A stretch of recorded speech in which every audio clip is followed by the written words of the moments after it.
अमृतसर के सबसे बड़े आकर्षणों में से एक है श्री हरविंदर साहिब, जो स्वर्ण मंदिर के नाम से मशहूर है। अमृतसर एक आध्यात्मिक केंद्र भी है। यह सिख आस्था का सबसे पवित्र गुरुद्वारा है। 10 सिख गुरुओं में से चौथे गुरु रामदास साहिब ने 15वीं सदी में यह गुरुद्वारा और सरोवर बनवाया था, जहां सभी लोग प्रार्थना कर सके। नमस्कार दोस्तों, मैं आपका दोस्त चंद्रकांत। स्वागत है आपका हमारे चैनल सीके कमलेश 2.0 में। श्री हरविंदर साहिब सिख धर्मावलंबियों का सबसे पावन धार्मिक स्थल या सबसे प्रमुख गुरुद्वारा है, जिसे दरबार साहिब या स्वर्ण मंदिर भी कहा जाता है। यह भारत के राज्य पंजाब के अमृतसर शहर में स्थित है और यह अमृतसर का सबसे बड़ा आकर्षण है। पूरा अमृतसर शहर स्वर्ण मंदिर के चारों तरफ बसा हुआ है। स्वर्ण मंदिर में हजारों श्रद्धालु और पर्यटक आते हैं। अमृतसर का नाम वास्तव में उस सरोवर के नाम पर रखा गया है, जिसका निर्माण गुरु रामदास ने स्वयं अपने हाथों से किया था। यह गुरुद्वारा इसी सरोवर के बीचों बीच स्थित है। इस गुरुद्वारे का बाहरी हिस्सा सोने का बना हुआ है, इसलिए इसे स्वर्ण मंदिर के नाम से भी जाना जाता है। सिखों के चौथे गुरु रामदास जी ने इसकी नींव रखी थी। कुछ स्रोतों में यह कहा गया है कि गुरु जी ने लाहौर के एक सूफी संत मियां मीर से दिसंबर 1588 में इस गुरुद्वारे की नींव रखाई थी। स्वर्ण मंदिर को कई बार नष्ट किया जा चुका है, लेकिन भक्ति और आस्था के कारण हिंदुओं और सिखों ने इसे दोबारा बना दिया। इसे दोबारा 17वीं सदी में भी महाराजा सरदार जस्सा सिंह अहलुवालिया द्वारा बनवाया गया था। जितनी बार भी यह नष्ट किया गया है और जितनी बार भी यह बनाया गया है, उसकी हर घटना को मंदिर में दर्शाया गया है। अफगान हमलावरों ने 19वीं शताब्दी में इसे पूरी तरह नष्ट कर दिया था। तब महाराजा रणजीत सिंह ने इसे दोबारा बनवाया था और इसे सोने की परत से सजाया था। सन 1984 में हिंदुस्तान के टुकड़े करने की मंशा रखने वाले एवं सैकड़ों निर्दोष हिंदू सिखों के हत्यारे आतंकी भिंडरावले ने भी आस्था के केंद्र हरविंदर साहिब पर कब्जा कर लिया था और इसे अपने ठिकाने के रूप में प्रयोग किया। शुरुआत में आस्था का सम्मान करते हुए सुरक्षा एजेंसियों ने अंदर घुसने से परहेज किया, लेकिन 10 दिन तक चले इस संघर्ष में अंततः सेना को अंदर घुसकर ही इस आतंकी को खत्म करना पड़ा। आतंकी भिंडरावाले और उसके साथियों के पास से पाकिस्तान निर्मित सैकड़ों भारी हथियार जब्त किए गए। 2017 में प्रस्तावित शहीद गैलरी में एजीपीसी ने भिंडरावाले को एक शहीद के रूप में पहचान देकर सबको चौंका दिया और भारत की अखंडता को ठेस पहुंचाई और सभी धर्मों के राष्ट्रवादी लोगों को उनके इस निर्णय से धक्का लगा। हैदराबाद के 7वें निजाम मीर उस्मान अली खान इस मंदिर को सालाना दान दिया करते थे। लगभग 400 वर्ष पुराने इस गुरुद्वारे का नक्शा खुद गुरु अर्जुन देव जी ने तैयार किया था। यह गुरुद्वारा शिल्प सौंदर्य की अनूठी मिसाल है। इसकी नक्काशी और बाहरी सुंदरता देखते ही बनती है।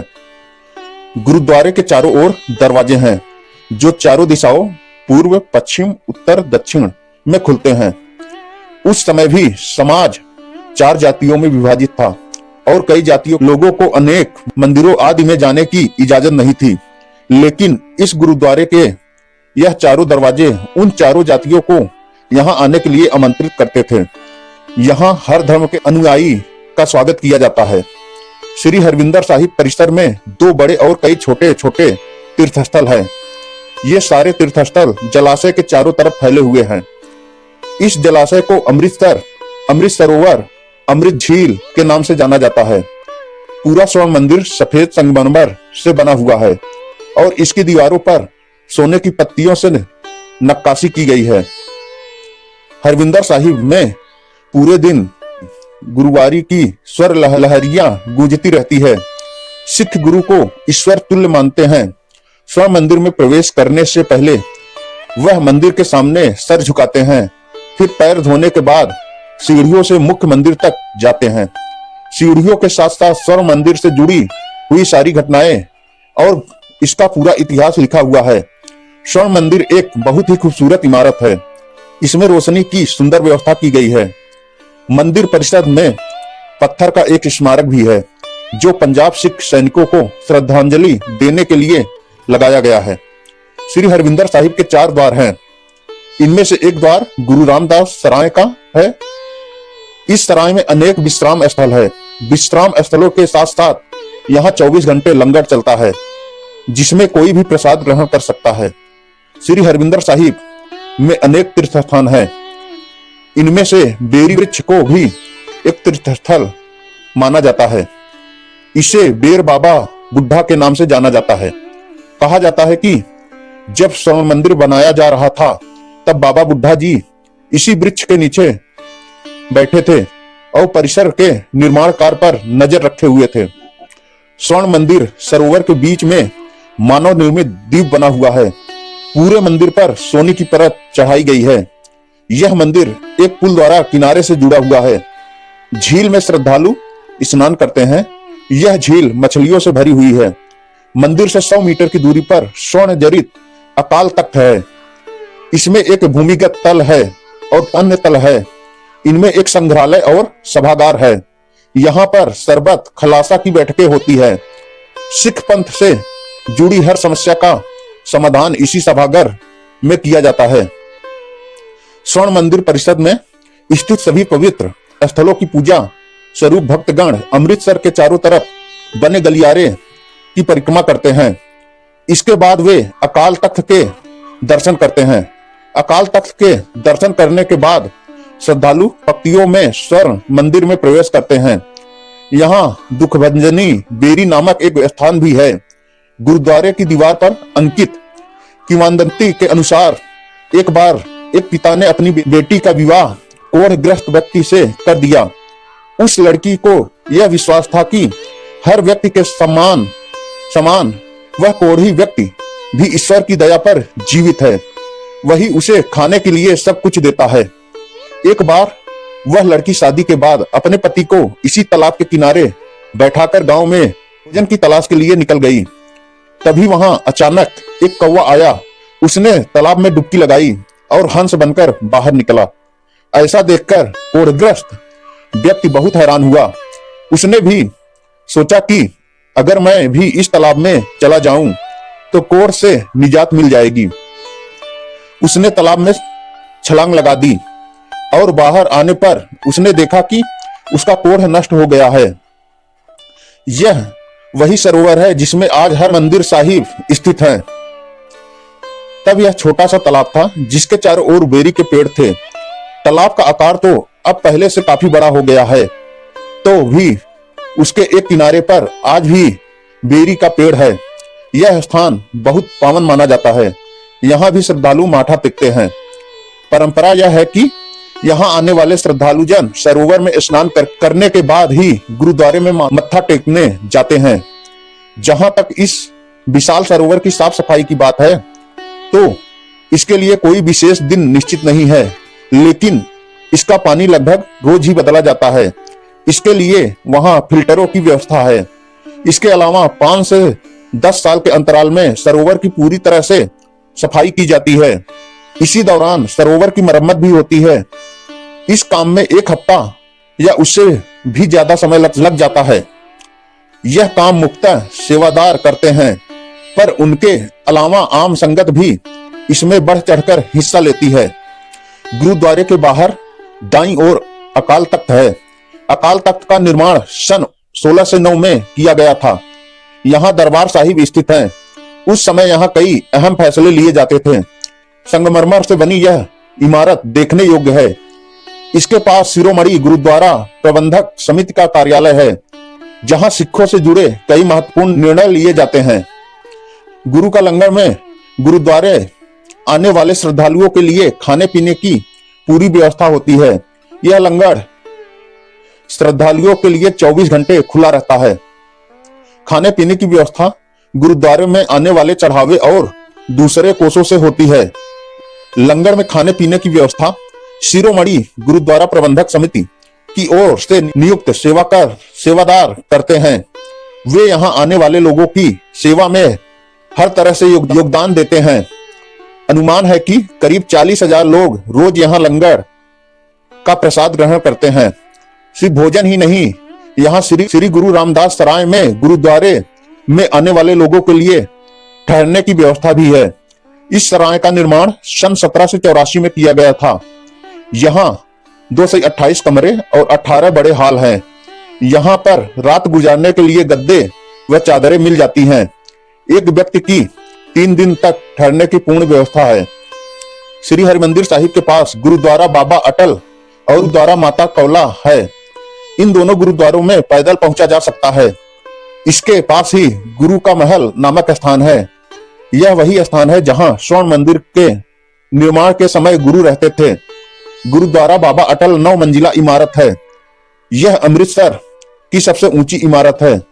यह गुरुद्वारा गुरु हरगोबिंद सिंह जी के पुत्र की याद में बनवाया गया था, जो कि केवल 9 वर्ष की उम्र में काल को प्राप्त हुए थे। गुरुद्वारे की दीवारों पर अनेक चित्र बनाए गए हैं। यह चित्र गुरु नानक देव जी की जीवनी और सिख संस्कृति को प्रदर्शित करते हैं। इसके पास माता कौला जी गुरुद्वारा है। यह गुरुद्वारा बाबा अटल गुरुद्वारे की अपेक्षा छोटा है। यह हरि मंदिर से बिल्कुल पास वाली झील में बना हुआ है। यह गुरुद्वारा उस दुखियाई महिला को समर्पित है जिसको गुरु हरगोबिंद सिंह जी ने यहाँ रहने की अनुमति दी थी। इसके पास ही गुरुद्वारा सारागढ़ी साहिब है। यह केसर बाग में स्थित है और आकार में बहुत ही छोटा है।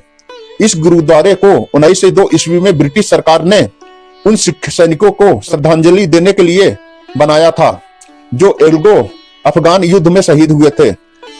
गुरुद्वारे के आसपास कई अन्य महत्वपूर्ण स्थान है, जहां थर्रा साहिब, बेर बाबा बुड्ढा जी, गुरुद्वारा लाचीवार, गुरुद्वारा शहीद बंगा, बाबा दीप सिंह जैसे छोटे छोटे गुरुद्वारे स्वर्ण मंदिर के आसपास स्थित है।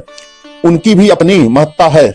नजदीक ही ऐतिहासिक जलियांवाला बाग है, जहां जनरल डायर की क्रूरता की निशानियां मौजूद है। वहां जाकर शहीदों की कुर्बानियों की याद ताजा हो जाती है। गुरुद्वारे से कुछ ही दूर पर भारत पाक सीमा पर स्थित वाघा सीमा एक अन्य महत्वपूर्ण जगह है। यहाँ भारत और पाकिस्तान की सेनाएं अपने देश का झंडा सुबह फहराने और शाम को उतारने का आयोजन करती है। इस मौके पर परेड भी होती है। प्रताप उत्सव अर्ली सुबह 2:30 बजे से आरंभ होता है, जब गुरु ग्रंथ साहिब जी को उनके कच्छ से गुरुद्वारे में लाया जाता है।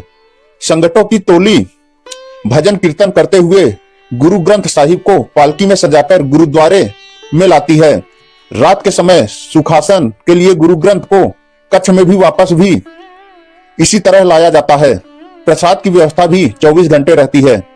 वैसे तो गुरुद्वारे में रोज ही श्रद्धालुओं का तांता लगा रहता है, लेकिन गर्मियों की छुट्टियों में ज्यादा भीड़ होती है। बैसाखी, लोहड़ी, गुरु नानक पर्व, शहीद दिवस, संक्रांति जैसे त्योहारों पर पैर रखने की जगह नहीं होती है। इसके अलावा सुखासन और प्रकाशोत्सव का नजारा देखने लायक होता है। मानता है कि यहाँ सच्चे मन से अरदास करने से सारी इच्छाएं पूर्ण हो जाती है। यहाँ पहुंचने के लिए वायु मार्ग अमृतसर में अंतरराष्ट्रीय स्तर पर हवाई अड्डा है। वहां से टैक्सी करके गुरुद्वारे पहुंचा जा सकता है। अमृतसर दिल्ली से लगभग 500 किलोमीटर दूर राष्ट्रीय राजमार्ग NH1 पर स्थित है। आसपास के सभी राज्यों के सभी प्रमुख नगरों से अमृतसर तक की बस सेवा उपलब्ध है। राष्ट्रीय राजमार्ग 1 पर किसी भी स्थान से 24 घंटे बसें चलती रहती हैं। अमृतसर रेल मार्ग द्वारा भारत के सभी प्रमुख नगरों से जुड़ा है। पुरानी दिल्ली और नई दिल्ली से अमृतसर शान-ए-पंजाब या शताब्दी ट्रेन से 5 से 7 घंटे में अमृतसर पहुंचा जा सकता है। अमृतसर स्टेशन से रिक्शा करके गुरुद्वारे पहुंचा जा सकता है। तो दोस्तों, कैसा लगा आज का वीडियो? कमेंट करके जरूर बताइएगा।